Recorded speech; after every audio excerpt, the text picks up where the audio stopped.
गुरुवार को दिसंबर तिमाही के नतीजे घोषित किए कंपनी ने। नतीजे घोषित करते समय कंपनी की तरफ से कहा गया कि ग्रामीण अर्थव्यवस्था में सुस्ती बॉटम आउट होती नजर आ रही है, मतलब कि खत्म होती नजर आ रही है। अब यहां से चीजें वापस हो सकती हैं।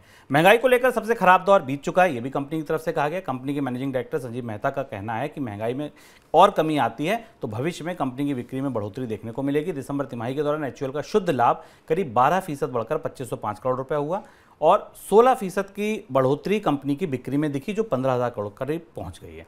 सर, ग्रामीण अर्थव्यवस्था को लेकर एचयूएल के नतीजे क्या कहते हैं? एचयूएल ने दिसंबर क्वार्टर में इससे पिछले की तिमाही के मुकाबले कुछ थोड़ा बेहतर प्रदर्शन किया है। हालांकि अभी अगर आप नतीजों को भीतर से खोल कर देखें, निवेश की दृष्टि से, स्टॉक इन्वेस्टर्स की दृष्टि से, तो हमें दो महत्वपूर्ण चीज़ें दिखती हैं शुभम। एक तो जो वैल्यू ग्रोथ है ग्रामीण बाजारों में, वो अभी नकारात्मक है, निगेटिव बनी हुई, और वॉल्यूम ग्रोथ जो है वो -13% है।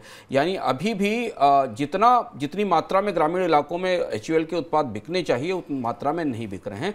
वैल्यू के आधार पर थोड़ी सी बेहतरी दिखाई देती है, लेकिन कंपनी का कहना है कि जनवरी वाला जो क्वार्टर है, यानी जनवरी फरवरी मार्च का क्वार्टर है, उसमें हम वॉल्यूम ग्रोथ में भी, यानी ज़्यादा माल बिकने की ग्रामीण बाजारों में संभावना दिखाई देती है। पूरा साल 2021 का साल कंपनी के लिए ग्रामीण बाजारों में स्ट्रेस का और चुनौती का साल रहा है, और हिंदुस्तान लीवर जैसी कंपनी के लिए भारत के ग्रामीण बाजार ही सबसे बड़ी मांग का स्रोत है। सर, एचयूएल ने अपनी पेरेंट कंपनी का रॉयल्टी पेमेंट भी बढ़ाया है, इसका क्या असर होगा नतीजों पर? ये बड़ा निर्णय है, और ये निर्णय निवेशकों की दृष्टि से इसका असर हमको कंपनी के नतीजों पर, मुनाफे पर भी दिखाई दिया।